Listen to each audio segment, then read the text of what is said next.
মাঝে মাঝে আল্লাহ আমাদেরকে দুঃখ কষ্ট দিয়ে পরীক্ষা করতে চান, এগুলো আমাদের জন্য খারাপ নয়। এই দুঃখ কষ্ট বিপদ আমাদের কোমরকে সোজা করে, আমাদের পায়ের মাটিকে শক্ত করে, চিল্লায় বলেন ঠিক কিনা? প্রতিকূল পরিবেশে কিভাবে বাঁচতে হয় এই দুঃখ কষ্ট আমাদেরকে শিখায়। এজন্য মুমিন বান্দার বৈশিষ্ট্য হচ্ছে দুঃখ কষ্ট বেদনা জ্বালা এগুলোতে সে আপসেট হয় না, সে হাল ছেড়ে দেয় না, সে ভরসা রাখে একজনের উপর, চিল্লায় বলতে হবে তিনি কে? কারণ মুমিন জানে রাত্রি যত গভীর হয় অন্ধকার তমানিসা ভেদ করে সুবহে সাদিক হয়। মুমিন জানে গর্ভবতী নারীর পেটের ব্যথা যেই দিন বাড়তে থাকে ওই দিনই নতুন মেহমান আগমনের সময় ঘনাতে থাকে। মুমিন জানে তার জীবনে দুঃখ কষ্ট বিপদ যত বাড়তে থাকে সুখের দিন কাছে আসতে থাকে। এজন্য মুমিনের হারাবার কিছু নেই। ফা ইন্না মাআল উসরি ইউসরা, ইন্না মাআল উসরি ইউসরা। নবী হে, কষ্টের পরেই আছে আনন্দ, দুঃখের পরেই আছে সুখ। আপনি সমস্যায় পড়েছেন, ওই সমস্যার সমাধানও আছে না নাই? এই পৃথিবীতে এমন কোন সমস্যা আছে যেটা সমাধান নাই? কথা বলেন। সমস্যা তৈরি করেছে কে? আবার সমাধানও দিয়েছে কে? Allah doesn't create a lock without its key. আল্লাহ কখনো চাবি না বানাইয়া ওইটার তালা বানায় নাই। কথা কন। তালাও যেহেতু আছে ওই তালার চাবিও বানিয়েছে কে? মা আনজালাল্লাহু দাআন ইল্লা আনজালাল্লাহু লাহু শিফা। আল্লাহ দুনিয়ায় এমন কোন রোগ পাঠায় নাই যেই রোগের ঔষধ বানায় নাই, এমন কোন রোগ নাজিল করে নাই যেই রোগের কোনো চিকিৎসা বানায় নাই, হয়তো সেটা আবিষ্কার হয় নাই। অনেকে ক্যান্সারের কথা বলতে পারেন যে হুজুর ক্যান্সার এমন রোগ, এই ক্যান্সার তার নাই কোনো অ্যান্সার, কিন্তু বিজ্ঞানীরা বলতেছে এটারও অ্যান্সার আবিষ্কৃত হচ্ছে। সুবহানাল্লাহ কইবেন না? কিছু কিছু ক্ষেত্রে হয়েও গিয়েছে।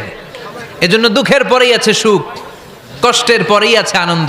এই দুনিয়াটাই এরকম, কষ্টের পরই আনন্দ। দেখবেন তারাবির নামাজ 20 রাকাত পড়তে কষ্ট লাগে না? কোমরে ব্যথা, হাঁটুতে ব্যথা, কিন্তু 20টা রাকাত যখন শেষ করে মসজিদ থেকে বের হই একটা আনন্দ আছে না নাই? কষ্ট করে পরীক্ষার জন্য প্রিপারেশন নিলেন আপনি কয়েক মাস, কিন্তু ফলাফল যখন ভালো হয় তখন একটা আনন্দ আছে না নাই? সারাদিন রোজা রাখলেন রমজানে, কি কষ্ট, তৃষ্ণায় গলা ফেটে যায়, কিন্তু ইফতারির সময় যখন রুহাবজা শরবতটা খাই কেমন লাগে? একটা আনন্দ আছে না নাই? এজন্য আল্লাহ বললেন فَإِنَّ مَعَ الْعُسْرِ يُسْرًا إِنَّ مَعَ الْعُسْرِ يُسْرًا। ও নবী, কষ্টের দিন মক্কায় অল্প কিছু দিন, মদিনাতে আনন্দের দিন অপেক্ষা করছে। আমাদের জীবনে যদি দুঃখ কষ্ট আসে আমরা ধৈর্য ধরবো, তাওয়াক্কুল করবো একজনের উপর, তিনি কে? কারণ আমরা বিশ্বাস করি কষ্টের দিন এটা চিরকালের জন্য নয়, সামনে আনন্দের দিন আমাদের জন্য সেট করে রেখেছে কে? তাহলে আমরা সূরাতুল ইনশিরাহ থেকে 3টা নেয়ামতের বর্ণনা শুনলাম, বিশ্বনবীকে কি সান্ত্বনা দেয়া হলো সেটা শুনলাম। এবার 2টা গাইডলাইন শুনে, গাইডলাইন নাম্বার 1, ফাইদা ফারাগতা ফানসাব। নবী আপনি যখন অবসর হন আপনি ইবাদতে মশগুল হন। ফানসাব ফিল ইবাদা, তাফসীর ইবনে কাসিরে এসেছে আপনি ইবাদতে মশগুল হন যখন আপনি অবসর পান। অবসর আল্লাহর দেয়া বড় নেয়ামত, এটা বিশ্বাস করেন? অবসর কিন্তু নেয়ামত। আমরা অনেকেই অবসর সময়কে কাজে লাগাই না, কিন্তু অবসর চলে যাওয়ার পরে যখন ব্যস্ত হয়ে পড়ি তখন বলি হায় রে অবসরটা যদি কাজে লাগাইতাম।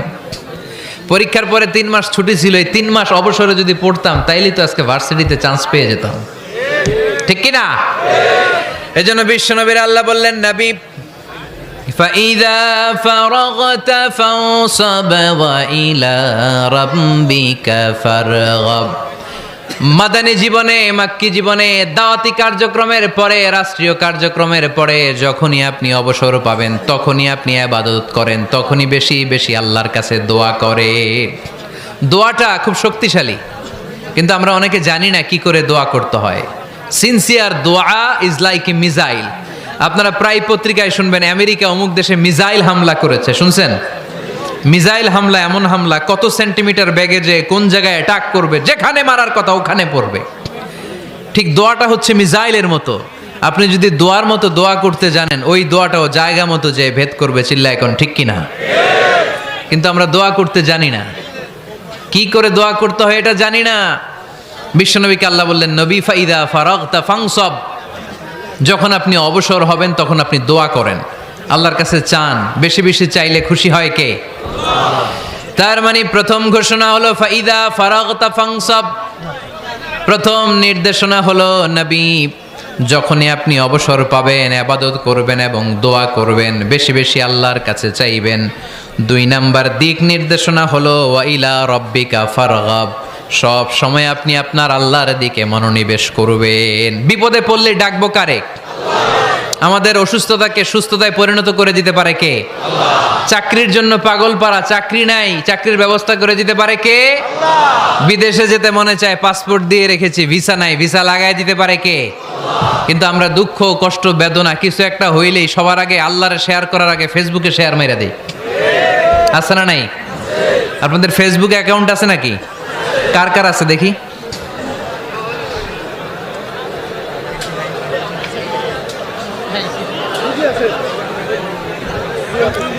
আছে আছে। এটার জন্য আমরা ভালো কাজে লাগাই, ঠিক কিনা? আপনি চাইলেই এমনভাবে ফেসবুক ফ্রেন্ড লিস্ট করতে পারেন যারা ভালো ভালো জিনিস শেয়ার করে, যারা মোটিভেশনাল জিনিস শেয়ার করে, ইসলামের পক্ষে কথা বলে।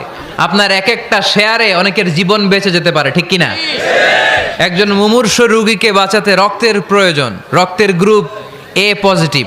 যারা রক্ত দান করতে আগ্রহী তারা এই নাম্বারে যোগাযোগ করুন। ফেসবুকে মাঝে মাঝে এরকম নিউজ আসে না নাই? আপনি just you put down in share, শেয়ারের মধ্যে একটা পুট করে দিলেন, একটু শেয়ার মেরে দিলেন, ছড়িয়ে পড়লো হাজার হাজার ফেসবুক ফ্রেন্ডদের কাছে। তাদের অনেকে ব্লাড দিতে আগ্রহী, সে তাড়াতাড়ি যেয়ে সেখানে ব্লাড ডোনেট করে আসলো। আপনার একটা শেয়ারের কারণে বেঁচে গেল অনেকগুলো প্রাণ। চিল্লা এখন ঠিক কিনা? রক্তদানের মতো শ্রেষ্ঠ ইবাদত হতে পারে? আমরা মনে করি শুধু জিকিরি ইবাদত, আমরা মনে করি শুধু নামাজি ইবাদত। রক্তদান, এক ব্যাগ রক্ত থেকে অনেক মানুষকে বাঁচানো যায়। এর মধ্যে আছে হিমোগ্লোবিন, এর মধ্যে আছে প্লাটিলেট, আছে প্লাজমা। রক্তে একটা উপাদান আছে প্লাজমা, নাম শুনছেন? আগুনে পোড়া রোগীকে বাঁচাতে এই প্লাজমা লাগে। হসপিটালের বার্ন ইউনিটে যেয়ে দেখবেন মানুষ কিভাবে চিল্লায়। নুসরাত নামে একটা মেয়ে মারা গেল না? এক বদমাইশের কবলে পড়ে মারা গেল না? তাকে আগুন জ্বালিয়ে দেয়া হয়েছিল তার গায়ে, তার প্লাজমাগুলো জ্বলে গিয়েছিল। আগুনে পোড়া রোগীর যে কি কষ্ট, একটু দেখার জন্য হসপিটালের বার্ন ইউনিটে যাবেন, দেখবেন যে কি কষ্টে আছে তারা।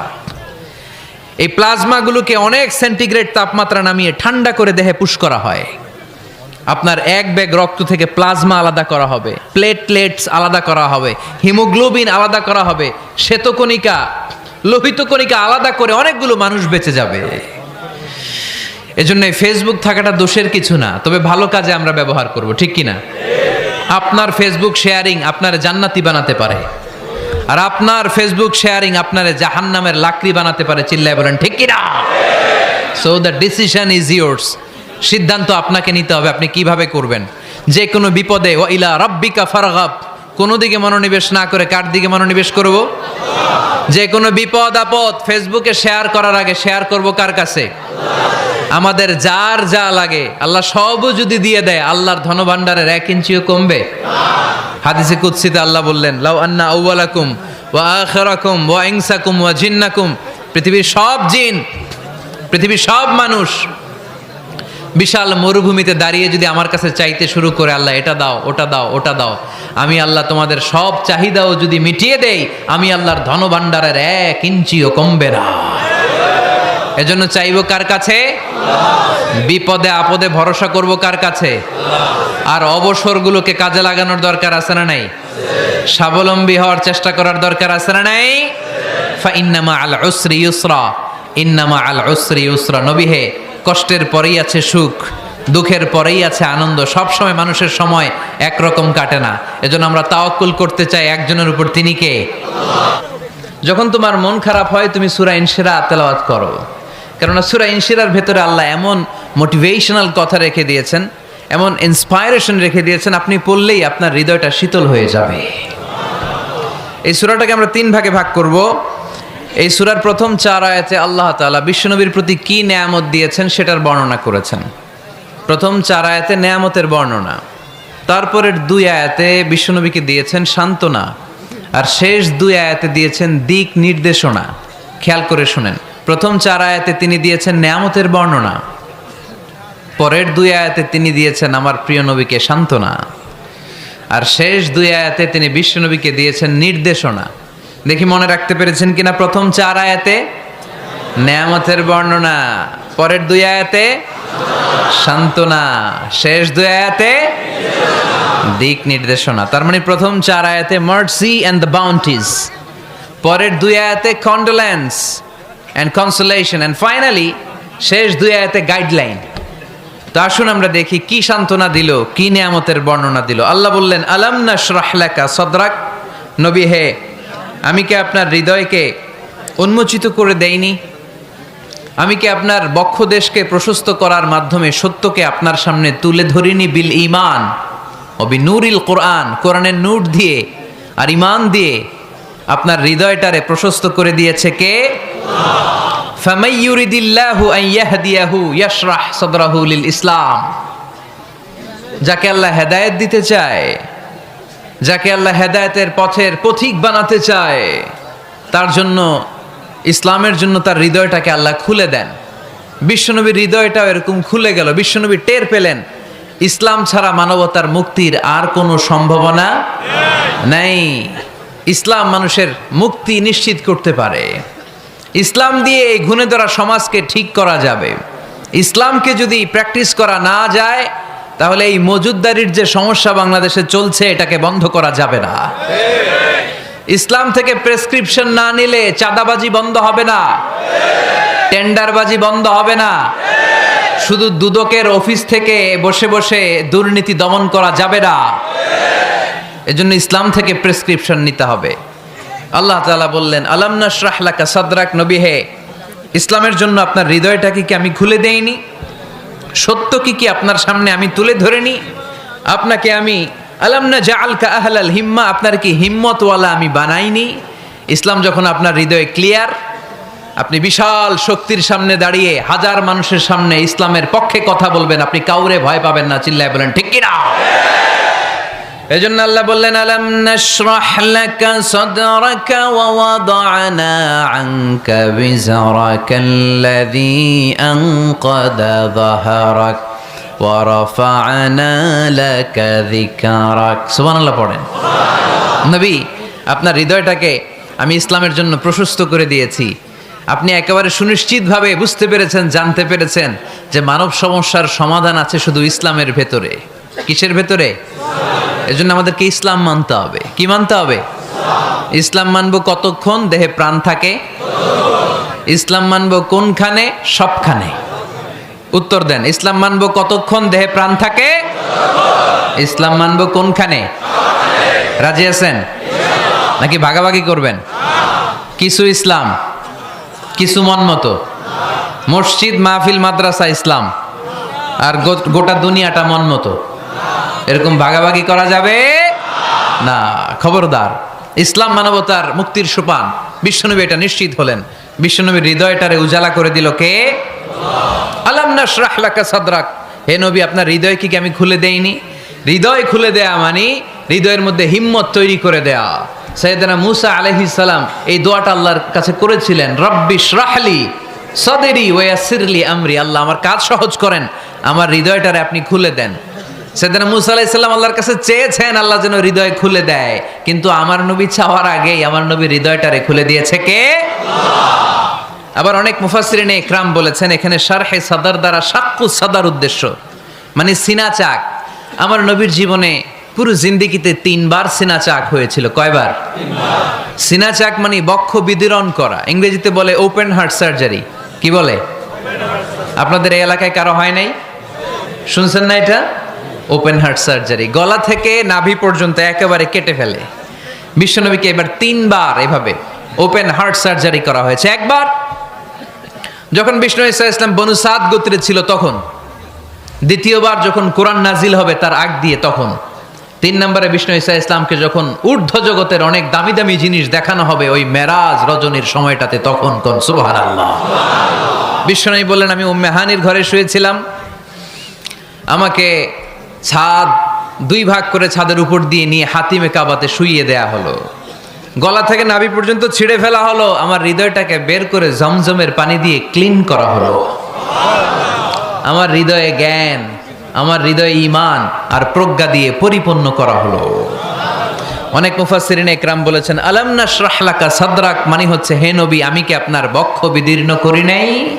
কেউ কেউ বলেছেন এটা দ্বারা উদ্দেশ্য হচ্ছে বিশ্বনবীর বক্ষ বিদীর্ণ করার মধ্য দিয়ে বিশ্বনবীকে আল্লাহ তাআলা ব্রড মাইন্ডেড বানিয়েছেন। সুবহানাল্লাহ পড়েন। বিশ্বনবী কি ন্যারো মাইন্ডেড ছিলেন? কি ছিলেন?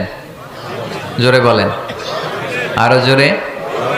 ব্রড মাইন্ডেড, উদার, আকাশের মতো বিশাল, সাগরের মতো বিশাল, পাহাড়ের মতো সুউচ্চ ছিল বিশ্বনবীর হৃদয়, ঠিক কিনা? শুধু মুমিনদের জন্য এই বিশ্বনবীর হৃদয়ে মায়া ছিল না, কাফেরদের জন্য মায়া ছিল। সুবহানাল্লাহ পড়েন।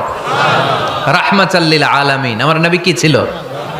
সবাই বলেন ওমা আরসালনাকা ইল্লা রাহমাতাল লিল আলামিন। I have sent you as a mercy for the entire universe. নবী হে, আমি আপনাকে গোটা বিশ্বের সবার জন্য রহমত করে প্রেরণ করেছি। রাহমাতাল লিল আলামিন।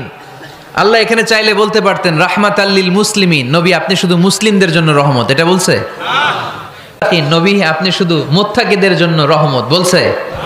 চাইলে বলতে পারতেন নবী আপনি শুধু রাহমাতাল লিল মুসল্লিন, যারা মসজিদে যায় মুসল্লি নামাজ পড়ে তাদের জন্য রহমত, বলেছে? কি বলছে? রাহমাতাল লিল আলামিন। I have sent you as a mercy for the entire universe. গোটা বিশ্বের জন্য আপনি রহমত। সুবহানাল্লাহ পড়েন। সবার জন্য রহমত, সবার জন্য হৃদয় দিল দরিয়া।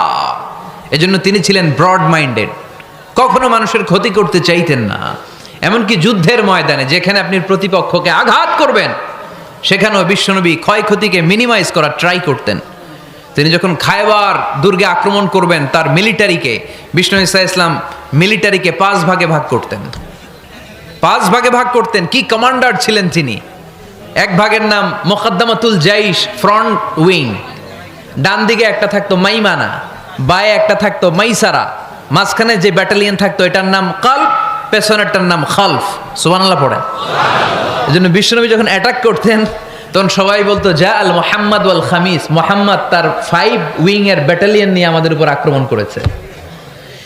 যুদ্ধের ময়দানে তিনি ঘোষণা দিতেন খবরদার, এই যে ইহুদিদের উপর আক্রমণ করবা, যুদ্ধ করবা, কোনো নারীদের গায়ে হাত তুলো না, শিশুর গায়ে হাত তুলো না, বৃদ্ধ বৃদ্ধার গায়ে হাত তুলো না, খ্রিস্টান পাদ্রী বাবা যারা আছে, ফাদার অফ ক্রিশ্চিয়ান, পাদ্রীদের গায়ে হাত তোলো না। যুদ্ধ করতে যে গবাদি পশু মেরো না, গাছপালাগুলো ভেঙো না। সুবহানাল্লাহ কইতে মনে চায় না? গেছে যুদ্ধ করতে, গেছে কি, কিন্তু ক্ষয়ক্ষতি মিনিমাইজ করার জন্য কি চেষ্টা করতেন! কি রহমতের নবী! সবাইকে সম্মান করতেন, সবাইকে মানুষ হিসেবে দেখতেন।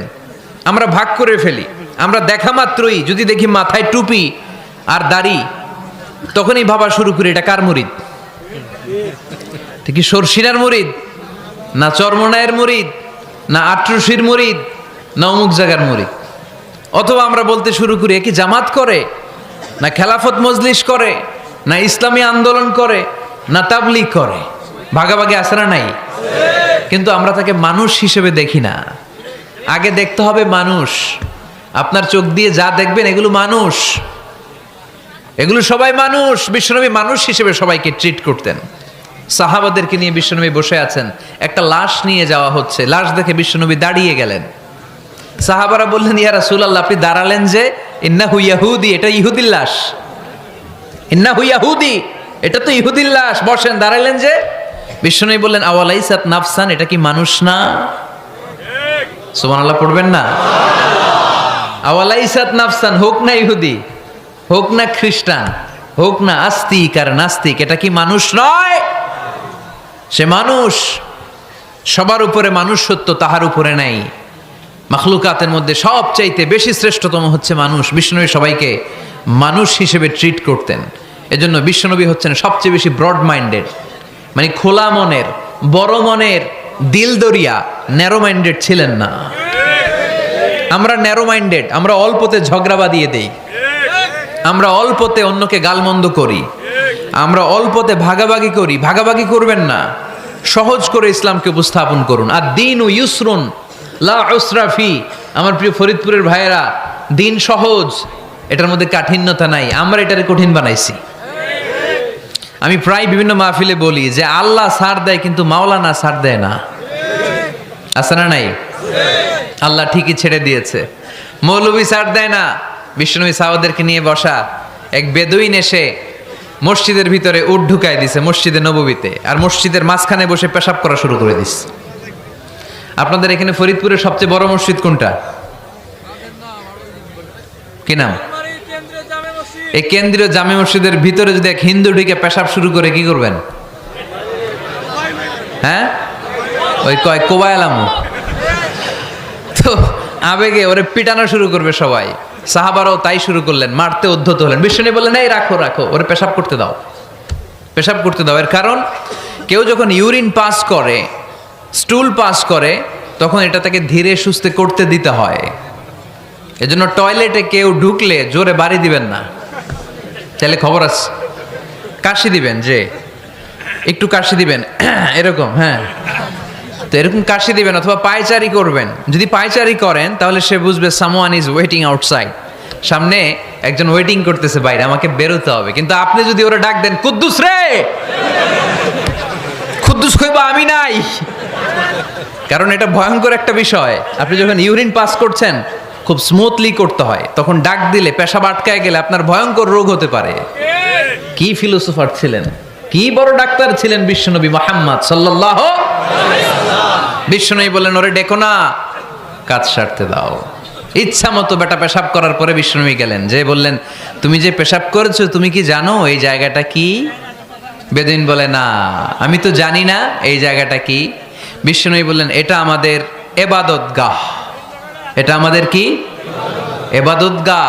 এখানে ঢুকে আমরা আমাদের রবরে ডাকি, আল্লাহরে ডাকি, আমরা নামাজ পড়ি, জিকির করি, তাসবিহ পড়ি, এটা আমাদের ইবাদতগাহ।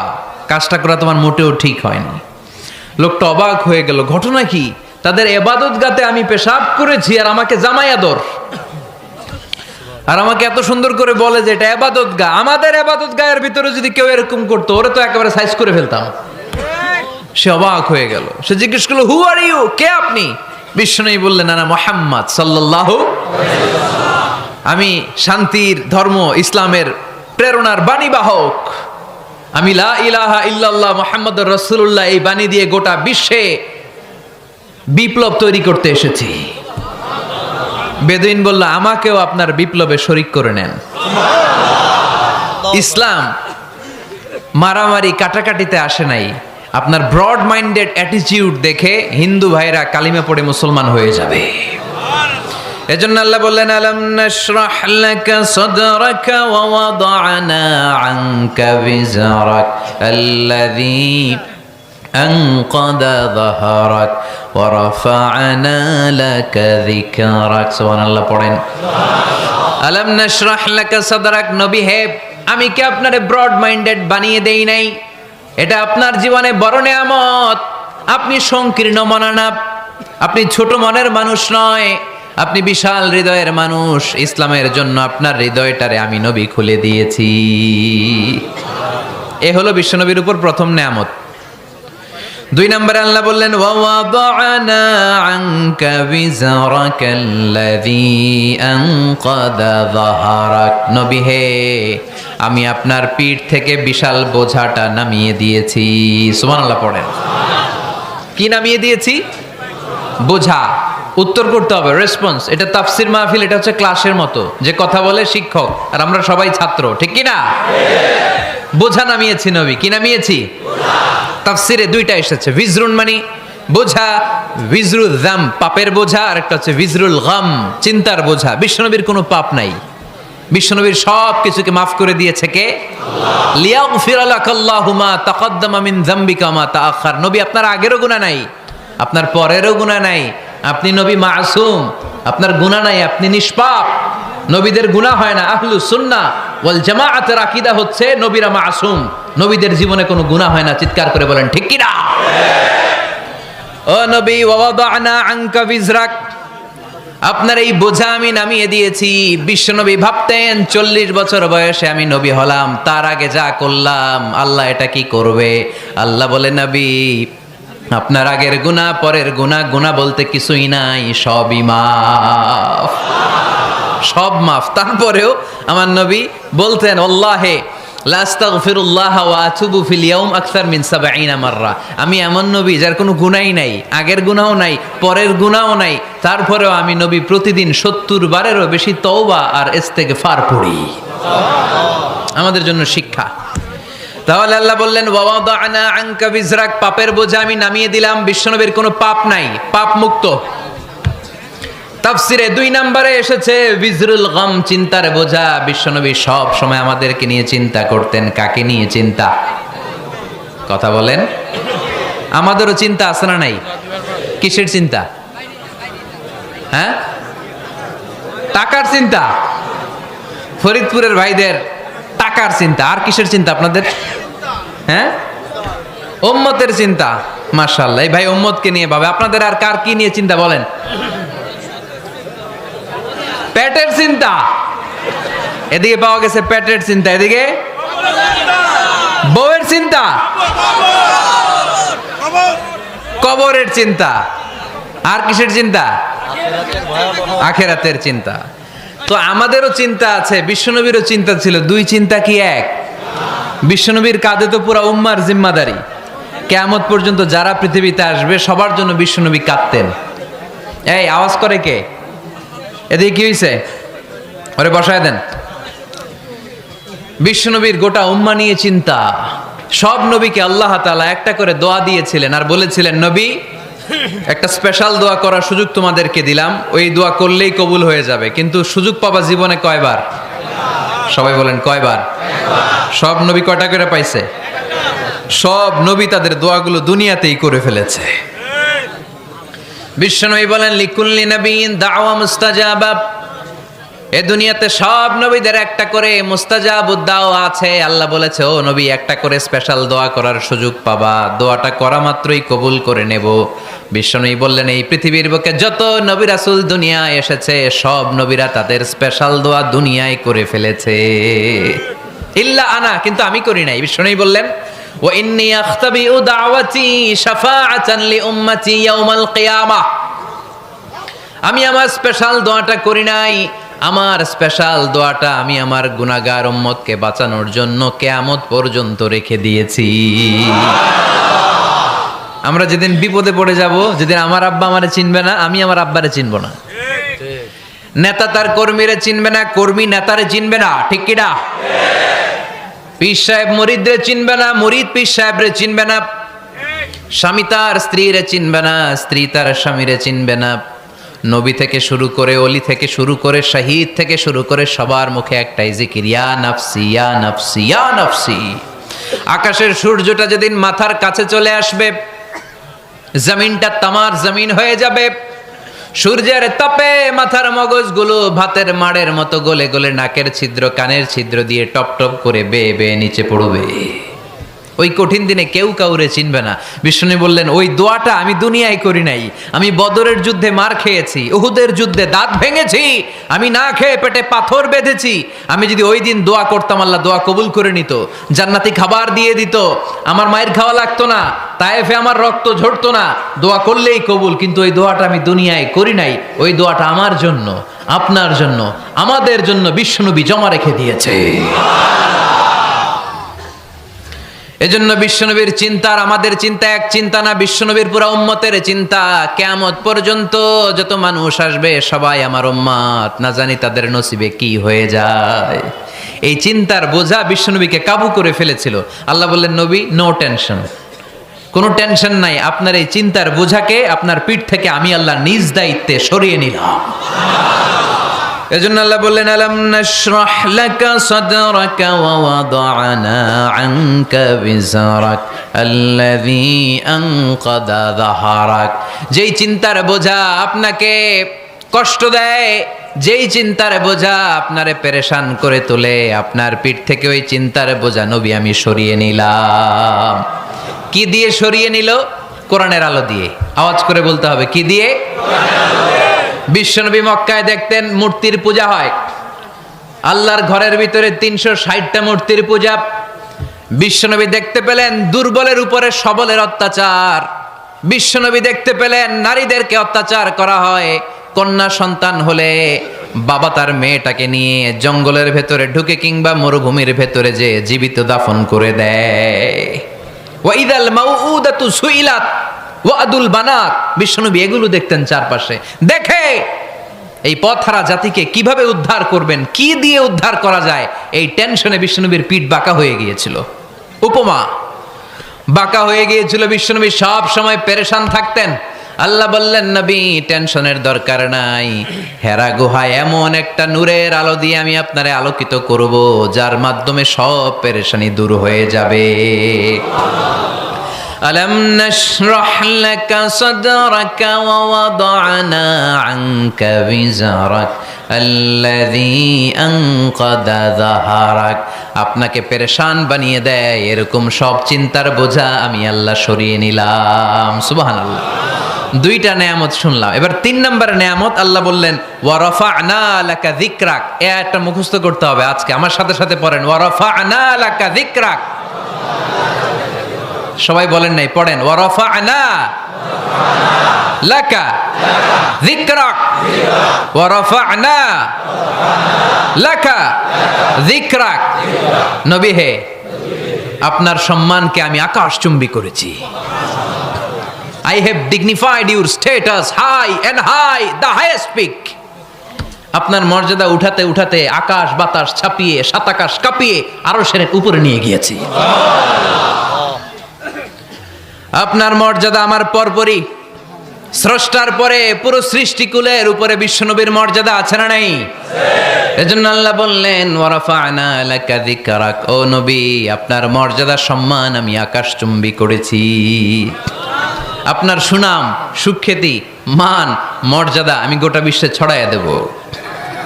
এ আয়াত যখন নাজিল হলো কাফেররা হাসতে শুরু করলো। কাফেররা বলে, মোহাম্মদ বেটা বলে কি, ও জানে বাঁচবি কিনা ওইটাই তো সন্দেহ। আমরা যেই ষড়যন্ত্র পাকাচ্ছি ও জানে বাঁচবি কিনা সে এটাই সন্দেহ, তার নাম গোটা বিশ্বে ছড়াবে কি করে আমরা দেখে নেব। আল্লাহ বলেন, তোরা আমার নবীর সুনাম সুখ্যাতি ছড়ানোর ব্যাপারে বাধা তৈরি করবি, তোরা আমার নবীর ব্যাপারে অপপ্রচার চালাবি, তোদের অপপ্রচারকেই আমি আমার নবীর প্রচার মাধ্যম বানিয়ে দেব। তোরা করবি অপপ্রচার।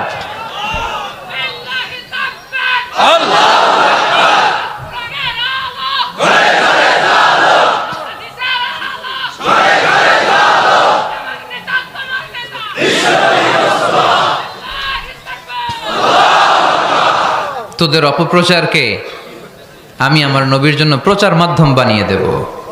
এরকম অনেক সময় হয় না যে কেউ কেউ অপপ্রচার করে কারো বিরুদ্ধে, এটা তার জন্য প্রচার হয়ে যায়। কেউ অপপ্রচার চালায়, আল্লাহর মেহেরবানিতে ওইটা তার পাবলিসিটি হয়ে যায়। তার আলাদা করে প্রচার বিভাগের টিম তৈরি করা লাগে না, তার বিরোধীরাই তার প্রচার বিভাগের কাজে নেমে পড়ে। বিশ্বনবী বললেন তোরা, আল্লাহ বললেন তোরা আমার নবীর সুনাম সুখ্যাতিকে থামাবি, তোদের মাধ্যমে আমি বিশ্বনবীর সুনাম সুখ্যাতি গোটা বিশ্বে বুলন্দ করে দেব। আবু জাহেল ঘোষণা দিল, খবরদার, হজের মৌসুম, হাজী সাহেবরা গোটা বিশ্ব থেকে আসবে, আমার দলের কর্মীরা তোরা যেটা করবি সেটা হচ্ছে হাজীদের কাছে যে বলবি মক্কায় নতুন এক পাগল আসছে, নতুন এক জাদুকর আসছে, নাম মুহাম্মদ। নাউজুবিল্লাহ পড়বেন না? খবরদার হাজী সাহেবেরা এই পাগলের কাছে যেও না। সব হাজিরা গোটা বিশ্ব থেকে এসে মক্কার মিনা প্রান্তরে তাঁবুর ভিতরে ঢুকেছে, আর আবু জাহেলের টিম মেম্বাররা সব তাঁবুর ভিতরে উকি মাইরা কয়, খবরদার, নতুন পাগল আইছে। সবাই কয় নাম কি? কয় মুহাম্মদ। নতুন পাগল এসেছে, নাম মুহাম্মদ। নতুন জাদুকর এসেছে, তার নাম মুহাম্মদ। খবরদার, তার কাছে যেও না, তার কথা শোনো না, শুনলে তোমরাও পাগল হয়ে যাবা, তোমরাও পাগল হয়ে যাবা। সে এত বড় জাদুকর, মুহাম্মদ সাল্লাল্লাহু আলাইহি ওয়াসাল্লাম এত বড় জাদুকর, তার জাদু দেখলে, তার কথা শুনলে হাজবেন্ড ওয়াইফের মধ্যে সম্পর্ক বিচ্ছিন্ন হয়ে যায়। সে এত বড় জাদুকর, তার কথা শুনলে বাবা আর ছেলের সম্পর্ক ছিন্ন হয়ে যায়। সে এত বড় জাদুকর, তার কথা শুনলে বন্ধু বন্ধু আলাদা হয়ে যায়। খবরদার হাজী সাহেবরা, তোমরা হজ করতে এসেছো করো, জমজমের পানি খাও আর খেজুর নিয়ে যাবা বাড়িতে, কিন্তু মুহাম্মদ সাল্লাল্লাহু আলাইহি ওয়াসাল্লামের কাছে যাওয়া যাবে না। আচ্ছা, আপনারা বুঝে শুনে উত্তর দেন। এই যে লক্ষ লক্ষ হাজি মিনার তাবুতে বসা, আর আবু জাহেলের লোকটা যে বলল নতুন জাদুকরের নাম মোহাম্মদ, তার কাছে যেও না। এই লক্ষ লক্ষ হাজিরা এর আগে জীবনেও মোহাম্মদ সাল্লাল্লাহু আলাইহি ওয়াসাল্লামের নাম শুনছে? তার মানে মোহাম্মদ সাল্লাল্লাহু আলাইহি ওয়াসাল্লামের নাম তাদের কানে পৌঁছে দেওয়ার দায়িত্ব আবু জাহেল নিজেই নিয়ে নিয়েছে। চিল্লায় এখন ঠিক কি না? অপপ্রচার প্রচার হয়ে গিয়েছে। আর সবাই মনে মনে ভাবে, কয় কি এত বড় জাদুকর, হজ করি আর না করি আরে না দেখে যাওয়া যাবে না। হজ তাড়াতাড়ি কোন রকম সাইরা এই জাদুকরের কাছে আগে যাব, দেখি কেমন জাদু দেখায়, দেখি কত বড় ম্যাজিশিয়ান, দেখি তো কত বড় পাগলের। কারণ আল ইনসানু হারিসুন আলা মা মুনিআ, মানুষকে যেটা নিষেধ করা হয় বেশি মানুষ এটা করতে চায়। যদি বলি ওদিকে যাবি না, ওর বাপের কিরা ওদিকে যাবে ও, ঠিক কি না? এটা আমাদের স্বভাব, আমাদের খাসলা, আমাদের বৈশিষ্ট্য। যেটা আমাদেরকে নিষেধ করা হয় বেশি ওটা করতে মন চায়। সব হাজিরা মনে মনে ভাবলো আমরা যাব যাব, তোরা যতই বলিস না কেন যাব যাব, হজের পরে অবশ্যই যাব। দেখা গেল হজের পরে বিশ্বনবী মুহাম্মদুর রাসূলুল্লাহ সাল্লাল্লাহু আলাইহি ওয়াসাল্লামের বাড়ির সামনে বিশাল বড় গ্যাদারিং শুরু হয়েছে। সবাই লাইন ধরে দেখা করতে গেছে। দেখা করতে যে বিশ্বনবীর চেহারা দেখে প্রথম নজরেই সব পাগল। এত সুন্দর চেহারা, বিশ্বনবী সাল্লাল্লাহু আলাইহি ওয়াসাল্লামের চেহারার মতো এরকম চেহারার মানুষ পৃথিবীতে আছে? দ্বিতীয়টা, অনেকে বলে সাইয়েদনা ইউসুফ আলাইহিস সালামের চেহারা নাকি বেশি সুন্দর।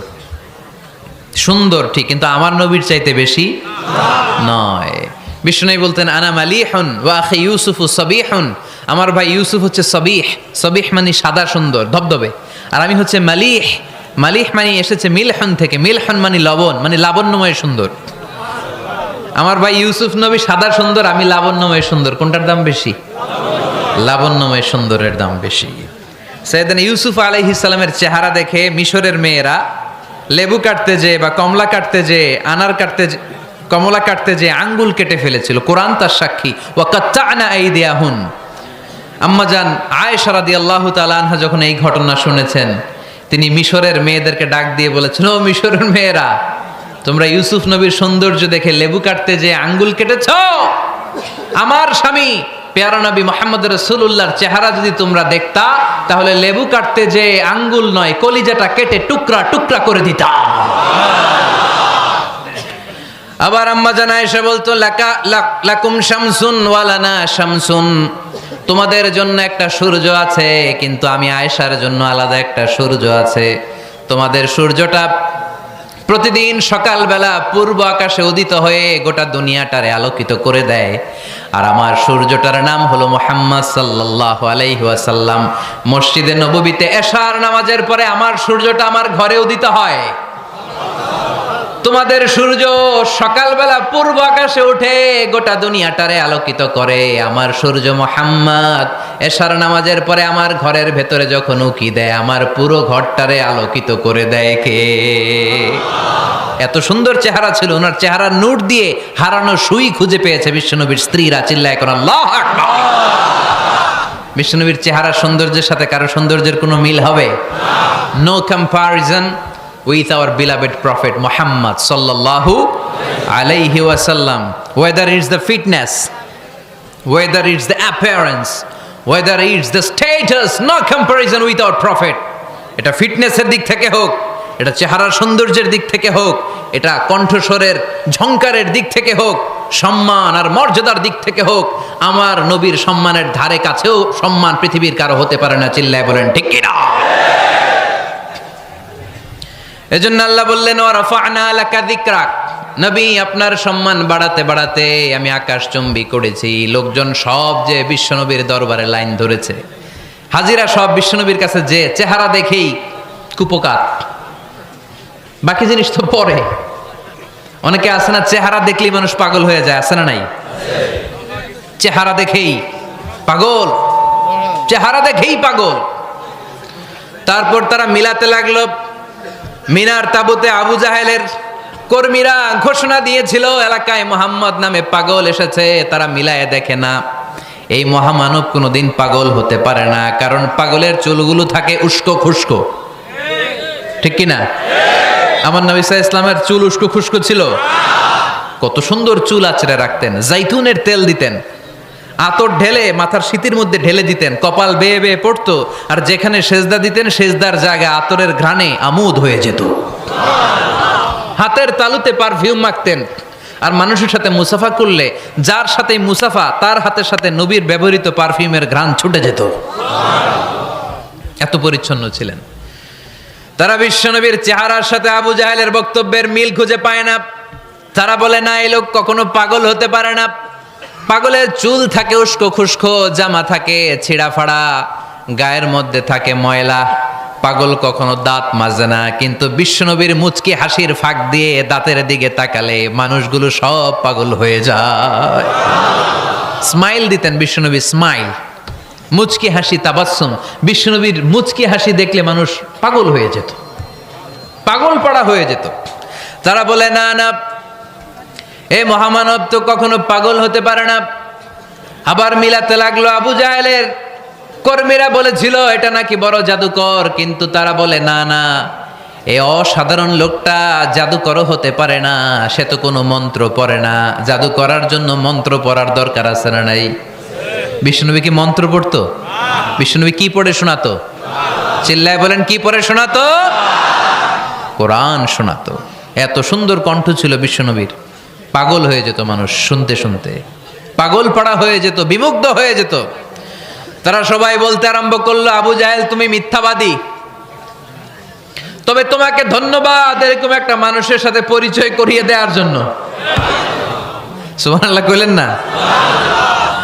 আমরা মেনে নিতে পারলাম না সে পাগল নয়, জাদুকর নয়, সে হলো এই জামানার পায়গাম্বার। আমরা পড়ে নিলাম লা ইলাহা ইল্লাল্লাহু মুহাম্মাদুর রাসূলুল্লাহ সাল্লাল্লাহু আলাইহি ওয়াসাল্লাম। ওয়া রাফা'না লাকা যিকরাক। নবী হে, এইভাবে আমি আপনার সম্মানকে বাড়িয়েছি। হাইসুমা যুকিরতু যুকিরতা মাই। নবী যেখানে আমার নাম নেওয়া হবে, আমার পর পর আপনার নামও নেওয়া হবে। পড়েন সুবহানাল্লাহ। যেখানে আমার আল্লাহর নাম, তারপরে আমার নবীর নাম আছে না নাই? কালিমার ভেতরে লা ইলাহা ইল্লাল্লাহ আমার আল্লাহর নাম শোভা পায়, তারপরে মুহাম্মাদুর রাসূলুল্লাহ দ্বিতীয় বাক্যে আমার নবীর সুন্দর নামটা আছে না নাই? কালেমার মধ্যে প্রথমে আল্লাহর নাম, তারপরে নবীর নাম। হাইসুমা যুকিরতু যুকিরতা মাই। নবী কিভাবে আপনার মর্যাদা আমি বাড়াবো জানেন? যেখানেই আমি ওইখানেই আপনি। যেখানে আমার নাম নেওয়া হবে তারপরেই সৃষ্টিকুলের মধ্য থেকে শুধু আপনার নাম নেওয়া হবে। সুবহানাল্লাহ পড়েন। আপনার উম্মতেরা গোটা বিশ্বে সালাত আদায়ের জন্য আজান দিবে। আজানের প্রথম 4 বাক্যে আমি আল্লাহর বড়ত্ব, আল্লাহু আকবার। তারপরের 2 বাক্যে আমি ছাড়া কোনো ইলাহা নাই, এটার সাক্ষ্য দেয়া হবে। তারপরের 2 বাক্যে সবাই সাক্ষ্য দিতে বাধ্য, আপনি ছাড়া দুনিয়ায় আর কোনো শেষ রাসূল নাই। তার মানে আজানের মধ্যেও আমার আল্লাহর নামের পরে আমার নবীর নাম আছে না নাই? এরপর আমরা একামত দিয়ে জামাত শুরু করি। এই জামাতের আগে যে একামতটা দেই, এই একামতেও আল্লাহর নামের পরে আমার নবীর নামটা আছে না নাই? আল্লাহু আকবার, আল্লাহু আকবার। আশহাদু আন লা ইলাহা ইল্লাল্লাহ, আশহাদু আন্না মুহাম্মাদার রাসূলুল্লাহ সাল্লাল্লাহু। তার মানে আজানে আমার নামের পরে আপনার নাম, একামতে আমার নামের পরে আপনার নাম। নামাজের শেষে যখন আমরা শেষ বৈঠকে বসি, সেখানে বিশ্বনবীর উপর দুরূদ আছে না নাই? তার মানে সব জায়গায় বিশ্বনবীর নাম নেয়াকে আবশ্যক করে দিয়েছে কে? নবী হে, এই গোটা বিশ্বের ভেতরে সূর্য উঠবে, সূর্য ডুববে, শীত যে গ্রীষ্ম আসবে, দিন যে রাত আসবে, এক মুহূর্তের জন্য আপনার নামের আলোচনা থামবে না। চিল্লায় বলো ঠিক কি না? রাফা'না লাকা যিকরাক, I have dignified your status very high, very high। অনেক উপরে নিয়েছি, আকাশ বাতাস ছাপিয়ে, 7 আকাশ কাঁপিয়ে আরশ পর্যন্ত আমি আপনার মর্যাদাকে বুলন্দ করেছি। এই পৃথিবীতে যত আসমানি কিতাব এসেছিল, সবগুলো আসমানি কিতাবে বিষ্ণুনবীর নাম উল্লেখ করেছে কে? তার মানে তাওরাতের ভেতরে বিষ্ণুনবীর নাম আছে না নাই? ইনজিলে, জাবুর, সুহুফে ইব্রাহিম, সুহুফে মূসা, আল্লাযী ইয়াজিদুনাহু মাকতুবান ইনদাহুম ফিত তাওরাতি ওয়াল ইনজিল। ইহুদিরা খ্রিস্টানরা বিশ্বনবীর মানতে চাইতো না। তারা বলতো মুহাম্মদ তোমার নাম তো আমাদের কিতাবে নাই। বিষ্ণুনবী বললেন পড়ো। তারা পড়তে পড়তে বিষ্ণুনবীর জায়গাটা লুকিয়ে রাখতো, যেখানে বিষ্ণুনবীর নাম ওরা এভাবে ধরে রাখতো। বিষ্ণু ইসা ইসলাম এক সাহাবাকে বললেন, আমি তো ওদের ভাষা বুঝি না, তুমি ওদের ভাষা বুঝে দেখো কোন জায়গায় চোরামিটা করে। প্রতিটা কিতাবের প্রতিটা পাতায় পাতায় বিষ্ণুনবীর নাম আছে না নাই? সাইয়েদনা আদম আলাইহিস সালাম থেকে শুরু করে ঈসা আলাইহিস সালাম পর্যন্ত যত নবী এসেছে সব নবী সুসংবাদ দিয়েছে যে একজন নবী আসবে, যেই নবী আসার মধ্য দিয়ে এই আম্বিয়া আলাইহিমুস সালাম পৃথিবীতে আসার যে ধারাবাহিকতা, এই সিলসিলা, এই চেইনকে আল্লাহ তাআলা কাট অফ করে দিবে। সাইয়েদনা আদম তার বংশধরদেরকে বলেছে, নূহ আলাইহিস সালাম তার প্রজন্মকে বলেছে, ইব্রাহিম আলাইহিস সালাম তার জেনারেশনকে বলেছে, মূসা আলাইহিস সালাম বনি ইসরাইলকে শুনিয়েছে। সর্বশেষ সাইয়েদনা ঈসা আলাইহিস সালাম এসে বলেছে, ইয়াতি মিন বাদি ইসমুহু আহমদ, আমার পরে এমন এক নবী আসবে তার নাম, চিল্লায় বলেন আহমদ, আমার পরে এমন এক নবী আসবে তার নাম হবে আহমদ। এই নবীর পরে আর কোন নবী আছে? চিল্লায় বলেন লা নবিয়্যা বাদি ওয়ালা রাসূলা, আমার পরে কোনো নবীও নাই, আমার পরে কোনো রাসূলও নাই। তবে আমার পরে যদি নবী হওয়ার যোগ্যতা কারো থাকে, আমার ওমরে ফারুক নবী হওয়ার যোগ্যতা রাখে। কোন নবী নাই, খাতামুন নবিয়্যিন, আমার পরে কোনো নবী নাই। তার মানে বিশ্বনবীর জীবনে 3 নম্বর নিয়ামত হলো রাফা'না লাকা যিকরাক, মর্যাদা আমি বাড়াতে বাড়াতে বাড়াতে বাড়াতে নবী অনেক উপরে নিয়েছি। আবার আল্লাহ আমাদেরকে ডেকে বললেন, ও ইমানদার বান্দারা শোনো, আমি স্বয়ং আল্লাহ তাআলা আমার ফেরেশতা বাহিনী নিয়ে এই নবীর উপরে স্বয়ং আমি দুরূদ পড়ি। ইন্নাল্লাহা ওয়া মালাইকাতাহু ইউসাল্লুনা আলান নবী ইয়া আইয়ুহাল্লাযীনা আমানু সাল্লু আলাইহি ওয়া সাল্লিমু তাসলিমা। পড়েন আল্লাহুম্মা সাল্লি আলা মুহাম্মদ ওয়া আলা আলি মুহাম্মদ কামা সাল্লাইতা আলা ইব্রাহিম وعلى آل إبراهيم إنك حميد مجيد اللهم بارك على محمد وعلى آل محمد كما باركت على إبراهيم وعلى آل إبراهيم إنك حميد مجيد চিৎকার করে পড়েন সুবহানাল্লাহ। এমন নবী যে নবীর উপর আল্লাহ নিজেই দুরূদ পড়ে, ফেরেশতারা পড়ে, এজন্য আমাদেরও পড়ার দরকার আছে না নাই? আবার আল্লাহ বললেন, নবী আপনি এমন নবী যেই নবীকে আমি হাউজে কাউসার দিয়েছি, লক্ষ লক্ষ নবীদের কাউরে কিয়ামতের দিন আমি হাউজে কাউসারের মালিক বানাবো না, শুধুমাত্র কেবলমাত্র একমাত্র আপনি ছাড়া। ইন্না أعطيناك الكوثر فصل لربك وانحر إن شانئك هو الأبتر سبحان الله পড়েন। হাউজে কাউসারের পানি মধুর চেয়েও মিষ্টি, আবরাদু মিনাস সালজ বরফের চাইতেও ঠান্ডা, আবিয়াদু মিনাল লাবান দুধের চাইতেও সাদা, মান শারিবা মিনহা শারবাতান লাম ইয়াজমা আবাদা, এক ঢোক হাউজে কাউসারের পানি যে খাবে চিরকালের জন্য তার গলার তৃষ্ণা মিটে যাবে। ওই হাউজে কাউসার বিশ্বনবীকে দিয়ে বিশ্বনবীর মর্যাদা বাড়িয়েছে কে? আল্লাহ। আবার আল্লাহ বললেন, নবী পৃথিবীর অনেক নবীকে আমি নৈতিক বিজয় দান করেছি, কিন্তু সবাইকে আমি রাজনৈতিক বিজয় দান করি নাই। আপনাকে আমি এমন নবী করে দুনিয়ার বুকে পাঠিয়েছি, আপনাকে আমি নৈতিক বিজয় দান করেছি, পাশাপাশি রাজনৈতিক বিজয়ও দান করেছি। সুবহানাল্লাহ পড়েন। বিশ্বনবী একাধারে যেমনি মসজিদে নববীর ইমাম ছিলেন, পাশাপাশি মদিনার রাষ্ট্রের প্রেসিডেন্ট ছিলেন, ঠিক কিনা? তার মানে ইমাম বা নেতা এমন হওয়া দরকার যে নামাজও পড়াতে পারে, আবার সমাজও শাসন করতে পারে, ঠিক কিনা? এমন নেতার দরকার আছে না নাই? এজন্য বিশ্বনবী বললেন, রব্বি আদখিলনি মুদখালা সিদকিন ওয়া আখরিজনি মুখরাজা সিদকিন ওয়াজআলনি মিন লাদুনকা সুলতানান নাসীরা। ও আল্লাহ, আপনি আমারে সত্যতার সাথে মক্কায় রাখেন, বের করলেও সত্যতার সাথে বের করেন, আর আপনি আমাকে বিজয়ী শক্তি দান করেন। বিজয়ী শক্তি, রাজনৈতিক শক্তি বিশ্বনবী আল্লাহ তাআলার কাছ থেকে দোয়া করে চেয়ে নিয়েছেন। চিল্লায় বলেন ঠিক কিনা? রাজনৈতিক শক্তির দরকার আছে না নাই? দরকার আছে? তা আস্তে করে বললেন কেন? রাজনৈতিক শক্তি থাকার দরকার আছে না নাই? দেখেন বাংলাদেশ সৃষ্টি হয়েছে কত সালে বলেন? কত সাল? বাংলাদেশের বার্থডে কবে? 1971-এ। এই 71 সালের পর থেকে আমাদের বাংলাদেশে সুদ আছে না নাই? কিন্তু সুদের বিরুদ্ধে ওয়াজ আছে না নাই? আলেম ওলামারা আজীবন সুদের বিরুদ্ধে ওয়াজ করছে। আমরা ওয়াজ আগে করতাম, এখন করতেছি, সামনেও করব, মাগার সুদ মরবে না। এর কারণ যেটা আইন করে প্রণয়ন করা হয় ওইটা ওয়াজ করে মারা যায় না, ওইটারে আইন করে নষ্ট করতে হয়। চিল্লায় বলেন ঠিক কিনা? আমি সারা জীবন সুদের বিরুদ্ধে ওয়াজ করলে সুদ যাবে না, কিন্তু দেশনেত্রী মাননীয় প্রধানমন্ত্রী যদি কালকে ঘোষণা দেয় বাংলাদেশের কোনো ব্যাংকে ব্যাংকিং ফিনান্সিয়াল ট্রানজ্যাকশনে কোনো সুদ চলবে না, তার পরের দিন থেকে বাংলাদেশে কোনো সুদ থাকবে না। চিল্লায় বলেন ঠিক কিনা? এজন্য সাইয়েদনা ওমর ফারুক বলতেন, ইন্নাল্লাহা লা ইয়াযাউ বিল কুরআন মা ইয়াযাউ বিস সুলতান। আল্লাহ মাঝে মাঝে ক্ষমতার মাধ্যমে এমন কিছু করে যেটা আল্লাহ কোরআনের মাধ্যমেও করে না। চিল্লায় বলেন ঠিক কিনা? কালকে যদি ঘোষণা হয়ে যায় 5 ওয়াক্ত নামাজ যদি না পড়া হয় 5 বেত। কয় বেত? চেয়ারম্যান না পড়লে চেয়ারম্যানের পিছনে 5 বেত, এমপি না পড়লে এমপির পিছনে 5 বেত।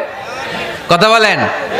মাননীয় প্রধানমন্ত্রী যদি এটা ঘোষণা দিয়ে দেয় যে কালকে থেকে নামাজ না পড়লে 5 বেত, এটা সবার জন্য এই আইন। একটা বেনামাজি খুঁজে পাওয়া যাবে? সব কই দৌড়াবে? মসজিদে। অজু থাকলেও দৌড়, না থাকলেও দৌড়। কারণ মায়ের উপরে কোনো ওষুধ আছে? কথা বলেন? কারণ মায়েরে ভিটামিন আছে, মায়েরে কি আছে? এজন্য ইন্নাল্লাহা লা ইয়াযাউ বিল কুরআন মা ইয়াযাউ বিস সুলতান। মাঝে মাঝে আল্লাহ ক্ষমতা দিয়ে এমন কিছু করে যেটা মাঝে মাঝে আল্লাহ কোরআন দিয়েও করে না। এজন্য অনেক নবীকে নৈতিক বিজয় দান করলো, বিশ্ব নবীকে শুধু নৈতিক বিজয় নয়, পাশাপাশি রাজনৈতিক বিজয়ও দান করেছে কে? তিনটা নিয়ামতের ঘোষণা দিয়ে আল্লাহ বললেন, আলাম নাশরাহ লাকা সাদরাকা ওয়া ওয়াদা'না আনকা বিজরাক আল্লাযী আনকাদা যাহরাক ওয়া রাফা'না লাকা যিকরাক। পড়েন সুবহানাল্লাহ। নবী হে, আপনার মর্যাদা আমি অনেক বাড়িয়েছি। আপনার কথা শুধু মুসলমানেরাই বলে না, হিন্দুরাও বলে। আছে না নাই? গতকাল এক হিন্দু ভাই আমার হাতে হাত রেখে শাহাদা বাক্য পাঠ করে গাজীপুরে মুসলমান হয়ে গেছে। বিশ্বনবীর কথাগুলো যখন তারা শোনে, তারা নিজেদেরকে ধরে রাখতে পারে না। আপনারা মহাত্মা গান্ধীর নাম শুনেছেন? তিনি ভারতের অবিসংবাদিত নেতা। বিশ্বনবীর ব্যাপারে কমেন্ট করেছেন যে এরকম নেতা পৃথিবীতে আর দ্বিতীয়টা কখনো হবে না। মহাত্মা গান্ধী কি মুসলমান না হিন্দু? গোটা বিশ্বের খ্রিস্টানরা বিশ্বনবীকে নিয়ে এখন মাতোয়ারা। মাইকেল এইচ হার্ট, খ্রিস্টান, একটা বই লিখে গোটা বিশ্ব কাঁপিয়েছেন, দি 100 ranking of the most influential people and person in the world. পৃথিবী কাঁপানো 100 জন মনীষীর জীবনী নিয়ে একটা বই তিনি করেছেন। এই 100 জন মনীষীর জীবনীর মধ্যে যাকে নাম্বার 1 তিনি করেছেন, তিনি হচ্ছেন আমার নবী, আপনার নবী, পেয়ারা নবী, বিশ্বনবী মুহাম্মদুর রাসূলুল্লাহ সাল্লাল্লাহু আলাইহি ওয়াসাল্লামের। মাইকেল এইচ হার্ট কি মুসলমান? সে একজন খ্রিস্টান। তার মানে ওয়া রাফা'না লাকা যিকরাক, বিশ্বনবীর সম্মান শুধু আমাদের মুখ দিয়ে প্রচারিত হয় না, ইহুদি, খ্রিস্টান, বৌদ্ধদের মাধ্যমেও বিশ্বনবীর সম্মানকে বাড়িয়ে দিচ্ছে কে? I have studied him, the wonderful man, in my opinion far from being antichrist, and he must be called the savior of humanity. খ্রিস্টানরা বলছে আমরা এই মুহাম্মাদের জীবনী গবেষণা করে পড়েছি, তাকে খ্রিস্টান বিরোধী বলা তো দূরের কথা, তাকে মানবতার ত্রাণকর্তা বলতে হবে। তিনি গোটা বিশ্বের জন্য সুপারম্যান হয়ে পৃথিবীতে এসেছে। As a father, as a teacher, as a lawgiver, as a lawmaker, Muhammad is the superman of the world. স্বামী হিসেবে, পিতা হিসেবে, নেতা হিসেবে, নবী হিসেবে মুহাম্মদ ইসলাম সাধারণ কোনো মানুষ নয়, তিনি গোটা বিশ্বের জন্য সুপারম্যান হয়ে পৃথিবীতে আগমন করেছে। ওয়ারাফা'না লাকা যিকরাক। নবী, দুশ্চিন্তা করবেন না, টেনশন করবেন না, আমি আপনার সম্মানকে বাড়িয়ে দেব। এই তিনটা নিয়ামতের বর্ণনা সূরা ইনশিরাহের ভিতরে বর্ণনা করলেন কে? এরপরে রাব্বুল আলামিন বিশ্বনবীকে নিয়ামতের বর্ণনার ঘটনা শুনিয়ে বিশ্বনবীকে সান্ত্বনা বাণী শোনাচ্ছেন আর পড়ছেন, ফা ইন্না মাআল উসরি ইউসরান, ইন্না মাআল উসরি ইউসরা। নবী গো, নিশ্চয়ই কষ্টের পরে আছে আনন্দ, দুঃখের পরেই আছে সুখ। সুবহানাল্লাহ। কষ্টের পরে আনন্দ। দুঃখের পরে the struggle is impermanent in our life. দুঃখ কষ্ট এটা আমাদের জীবনে পার্মানেন্ট না, এটা সাময়িক।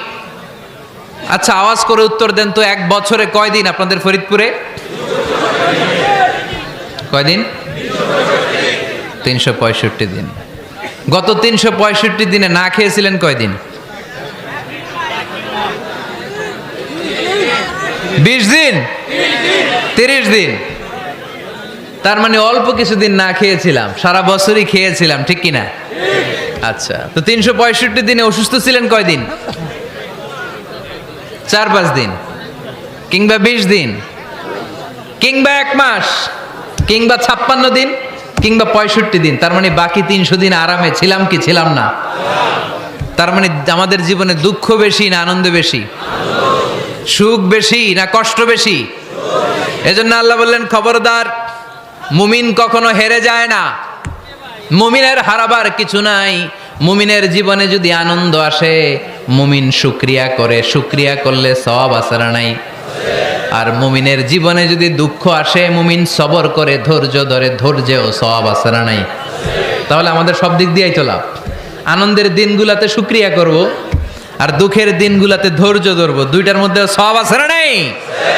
এজন্য বিশ্বনবী বললেন, আজাবান লি আমরিল মুমিন। মুমিনের বিষয়টা খুবই আশ্চর্যের। ফাইন আসাবাতহু সাররাউন শাকারা। মুমিন যদি আনন্দে থাকে সে শুকরিয়া করে, শুকরিয়া করলে লাভ আছে না নাই? ওয়াইন আসাবাতহু দাররাউন সাবারা। আর দুঃখে পড়লে সে সবর করে, ধৈর্য ধরে, ধৈর্য ধরলে সওয়াব আছে না নাই?